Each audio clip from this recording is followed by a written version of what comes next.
This is Heart Rhythm TV. I'm Clinton Thurber. So as we know, Dr. John Days is the physician executive for the cardiovascular service line for Mountain Division of HCA Healthcare in Salt Lake City, Utah. He's been kind enough to join us tonight. He's been the lead investigator on multiple clinical trials influential to our field relating to AFib and associated health risks. He was president of FHRS in 2015 and president of the Utah chapter of the ACC from 2017 to 2020. He's author of the #1 Amazon bestseller, The Longevity Plan, and he's publishing another book next month, The AFib Cure. He spent the vast majority of his post-training years working for a large healthcare network and has managed impressive academic productivity and clearly impressive leadership roles outside of the traditional university-based academic setting. This last issue is the major subject of tonight's interview. So welcome, Dr. Day. Thank you. Thanks for having me, Clint. This is a lot of fun. Sure. So the job search this year for some of our senior fellows has been turned on its head. The pandemic has affected a lot of health systems, their financial situations, and a lot of healthcare companies and academic centers are experiencing hiring freezes. So the job search has looked a little different for some of our senior fellows, and many that I've spoken with and I'm friends with have taken jobs that look a little different than maybe what they were originally planning on. Some of those include jobs outside of a traditional university-based academic setting. And some of these folks have expressed interest in eventually pivoting back to academics, or at the very least, staying academic outside of a university setting. You've obviously had lots of experience with that and great success in that.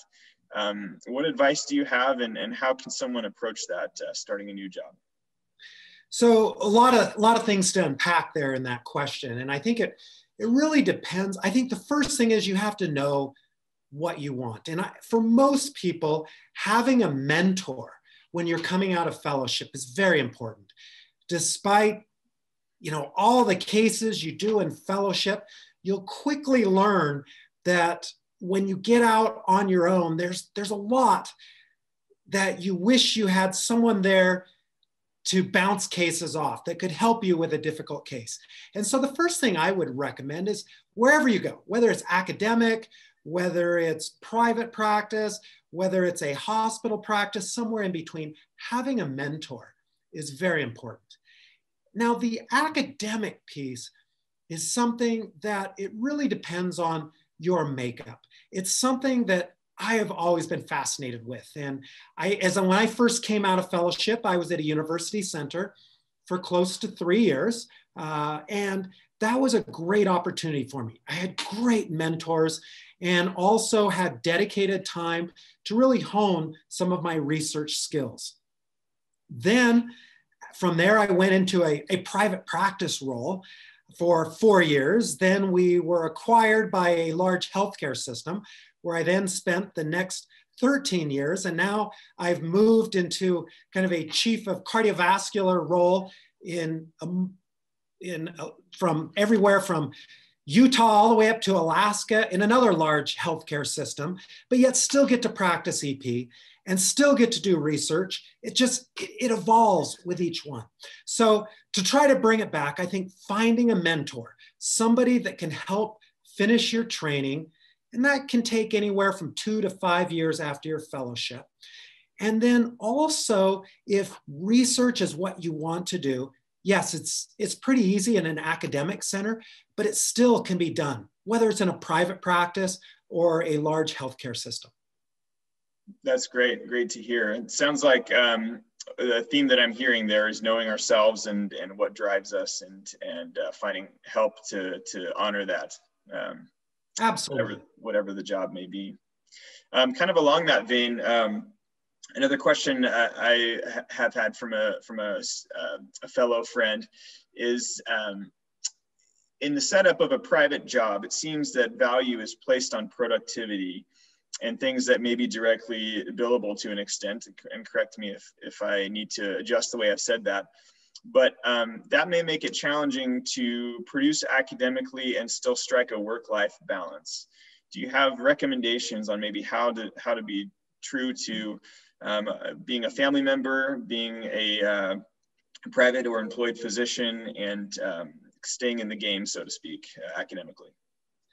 You know, that's a great question there. You know, work-life balance is always something that's difficult. And then is there really a difference? I would almost argue is, where's your purpose? What is your purpose in life? And if you can align what you do professionally with your ultimate life purpose, then you're never battling that work-life balance.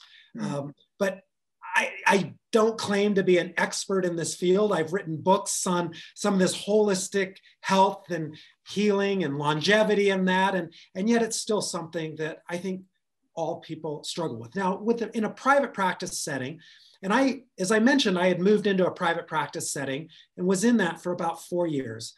Yes, there was an emphasis on productivity, but also before I went into it, negotiation is critical. Your contract is critical. If research is what you want to do, then get it in writing. Get it as part of your contract. And that was something that I was able to do. I had a commitment from my hospital. And so even though I was moving into a private practice setting, I was still able to do it. Now it's different. As a fellow doing research, you do all the heavy lifting. If you're in a practice, you need resources. And the hospital that I was able to work with was fantastic. I had my own research coordinator. I had my access, not my own, but I had access to a PhD statistician who also helped me with writing the drafts of abstracts that we would submit. We partnered with industry. We also had research grants we were able to get from our hospital. And so we were able to do it even in a private practice setting. Now, my role was a little bit different. My role was really to organize the project, to analyze the data and come up with the conclusions. But I had people all along the way there to help me, from gathering data, research coordinators, statisticians, someone who could crunch the data, someone that could even help me with the first draft. And so you have to surround yourself with these types of resources. Now you may ask, well, Dr. Day, at the hospital that I'm looking at, they don't have all of that. Well, they may or they may not. If they really want you, they may be able to come up with those resources, particularly if it's important. Now, often the misnomer is, in practice, you spend your nights and weekends if you want to do research. That's not necessarily the case. If you have a team, if you have resources, if you have access to these things, you can do it in a way, whether it's between cases or on a light day. There are ways of making it work if you have the right team in place, even in a private practice setting. That's good to hear. So it sounds like we need to negotiate some of that from the beginning if that's an important thing. Absolutely. Yeah, you don't get what you deserve, you get what you negotiate. And so it's upfront. If research is what you want to do, you got to get it somehow into your contract that you'll have access to these resources. And if you're negotiating with a group, you may need to tie something into the hospital, have a separate agreement to make it work. I think so many of us still in training think of research and we think of the way we do it now. It's nice to hear you draw a distinction there. And even in, many of us are in very supportive institutions with lots of resources, but if something needs to get done and if there's a deadline, and I feel like a lot of our deadlines are very condensed given a short training period, then we're grinding at night and on the weekends and going through databases ourselves and that sort of thing. So no, you can't do it yourself. You can't do it yourself. You got to have a team. That's good. Good to hear. Kind of along that vein, you're coming from a large health system, and you did draw a distinction between private practice in the classical sense, I guess, and when the health system became the employer. Coming from that setting, you still have managed to attain some impressive leadership roles, notably HRS president in 2015. And then you've been involved with the ACC in some years since then, and now obviously in administration. For those of us who really love HRS and enjoy our time at the meetings and getting involved, what advice do you have to position ourselves for things like that in the future, leadership roles, committees, and things of that nature? Well, first of all, I can't say enough about my experience with HRS. I mean, it was unbelievable. And you can get involved. And I would challenge you to get involved from day one. Volunteer for committees, volunteer for anything. Just getting your foot in the door and then exceeding expectations. It's not hard to do. In my case, it was approaching people that I felt were so far beyond my reach.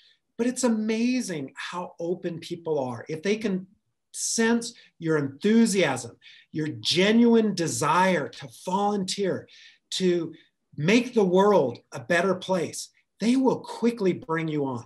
And as you can show responsibility, you can exceed expectations. Whatever you promise to deliver, you over-deliver. It's not long before you go from a committee member to leading a committee, and it just builds. Now, yes, and I did serve as president in 2015, but that was a 10-year plus journey. It started with me approaching the CEO of Heart Rhythm Society and basically saying, I'll do anything. I want to get involved. I want to have that experience. And from there was an unexpected opening on the education committee. By actively participating, volunteering, the next thing I knew, I was chairing the education committee. And then it's just one thing leads to another. And it was a 10-year plus journey. But you know what? I would not trade it for the world. Having that opportunity to rub shoulders with the rock stars in our field. I felt so unworthy. I had total imposter syndrome. It's like, how I'm not worthy. I'm especially after I left my faculty position at a large university medical center, was in private practice. I felt like I was so far above my proverbial pay grade. But you know what? They treated me as a colleague. I learned from them.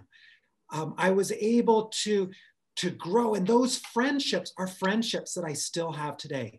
It was that experience, making it come alive, being able to give back to the field.